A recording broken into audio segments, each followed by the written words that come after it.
It's time we get into the real meaty stories this week. We have some updates on Michael Burry, but first, headline came out today that SoftBank, just an absolute behemoth in the investing in Wall Street world, if people are watching and aren't aware of them, sold their entire stake in Nvidia for $5.83 billion. And some people came out and said that this isn't a bearish thing for Nvidia because SoftBank has a ton of commitments within the AI space already. So they're going to use this money to kind of fund other AI that like OpenAI and other companies within the space still. I don't know. You sell close to $6 billion and the entire position, it doesn't seem that great. What do you make of this headline for Nvidia, the fact that SoftBank is no longer a shareholder? It's kind of like when people, it's the same thing when people are, oh, well, they scheduled that sale. It's okay. Maybe they scheduled the sale, but it's not a good sign. I mean, it's not necessarily a bad sign. To me, actually, what I am saying to people is, I don't know why you'd own Nvidia when you could own like Astera Labs or NBIS, just because they face the same risks. And, you know, those smaller ascending companies are growing faster, right?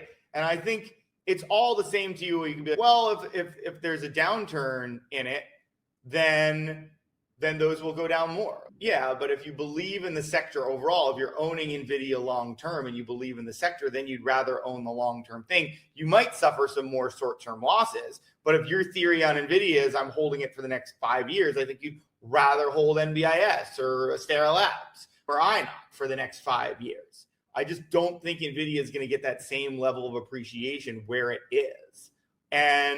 But that's what it comes down to, right? If you're like, I'm worried that there might be an AI bubble, then I'd argue that you don't want to own Nvidia or NBIS at all, right? If you don't think that there's a bubble, then I think you'd rather own the smaller ones. And it's a simple, like, you know, we're always trying to set up game theory.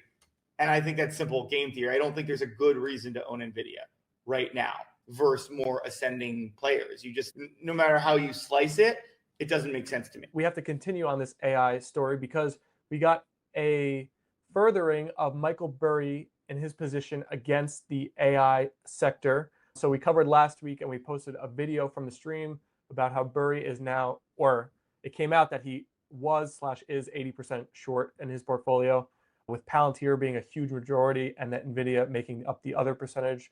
He gave further details about this, about how he thinks companies are overvaluing the assets and they're not properly accounting for the depreciation of these chips by as much as 176 billion, he estimated.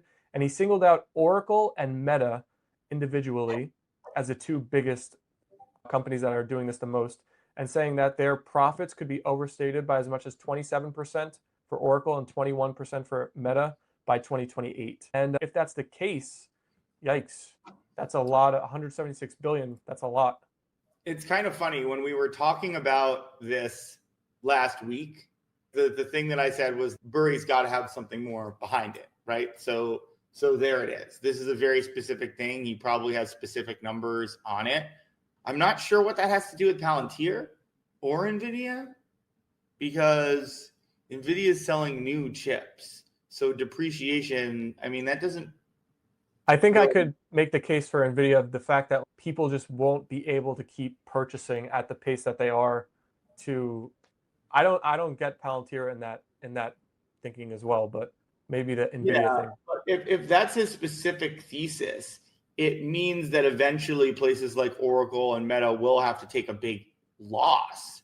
So that seems like the more logical shorts there. It doesn't totally check out. His thinking could be that it creates kind of overall systemic risk, and that overall systemic risk is what's going to hurt these higher valued stocks, Palantir being one of them. I could see that. But yeah, I mean, I think that makes it more interesting to me and gives it more credence that, you know, like we said, he has some numbers behind it. And when he has numbers, he probably has target prices of what these stocks should land at. So definitely worth following. And I'm just seeing more and more coverage of people questioning the legitimacy of how the money is flowing. We've covered the circular economy. There's this classic meme. I forget which show it's an old show, but they spread $10 around between the three of them, and they're like, "I owe you 20. Here's 10. I owe you 20. Here's 10." And at the end of it, it's the same $10, and they're all out of luck. And there's this photo going around how like 7 companies are sending $1 trillion worth of digital money essentially back and forth, and this is kind of spurring this demand of the AI stuff.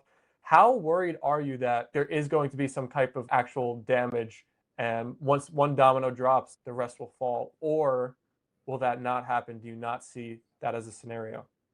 No, it's very intertwined. It is a bubble. I'm just not sure I agree with his timeline on the bubble is the one thing. If he's buying options, he could know something. Maybe his play is that these depreciation numbers will have to be updated. But even then, he's owning options. Maybe they're long-dated options, even if they're going to have to take a depreciation hit at the end of this year, right? Which I don't necessarily agree with. You can really kick the can down the road on these things if you don't want to take it yet, or you want to find some other solution. But maybe he's aware of them out of options in terms of taking those depreciation hits. And maybe that's what relates to Nvidia. I still can't connect it to Palantir, but maybe if these depreciation hits, I don't know the age of their inventory. That would be an interesting thing for you to follow up on, Stephen. If they have a lot of this inventory that's going to be depreciated, actually Nvidia, if they're sitting on a big amount of inventory, that could be the biggest hit to them. But if the bubble pops, it's going to pop everything. And Palantir is probably the most overvalued mature company anybody's ever seen relative to what its current EPS is. So yeah, I mean, it's going to be, I mean, if Burry is right on this one, you've got to put it in him in the conversation as one of the most, smartest asymmetrical investors we've seen. I mean, and the asymmetrical part is important because some people, there's been some very famous investors that I don't need to call out specifically. Some of them are pretty litigious, that have been caught, suspected of basically having asymmetry by gathering information that they shouldn't have. But by all accounts, Michael Burry is, not really like, a lot of those people get that kind of information by, working connections, diplomacy, like that doesn't really seem like his game. He gets it in legal means, but yeah, this would be, to the best of my knowledge, but this would be a big feather in his cap if he's right about this. And we are seeing a more apprehensive market. We don't know if it's ready to pop. It doesn't have the bull energy that it used to have. And a lot of this was retail. I don't know if retail is buying the narrative more. I don't know if there's real economic strain, how much the shutdown is factoring in. But obviously, it's pulled back today, the shutdown, and we're not seeing people buying this stuff up. So yeah, like if it was a few months ago, I would have been more inclined to be like, Burry's a little crazy, but could be a real thing.